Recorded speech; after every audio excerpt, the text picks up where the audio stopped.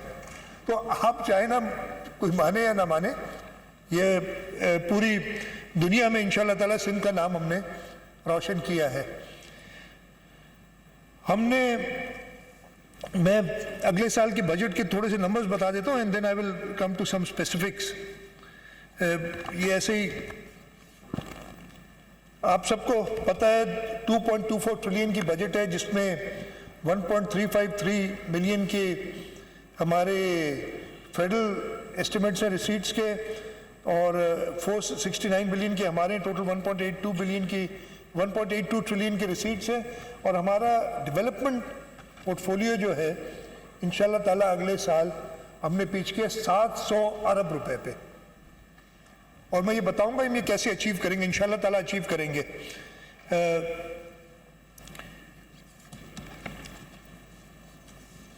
پچھلے 5 سال میں آپ کو بتا دوں, ہم سے حساب لیا جاتا ہے. محمد صاحب اٹھ کے چلے گئے,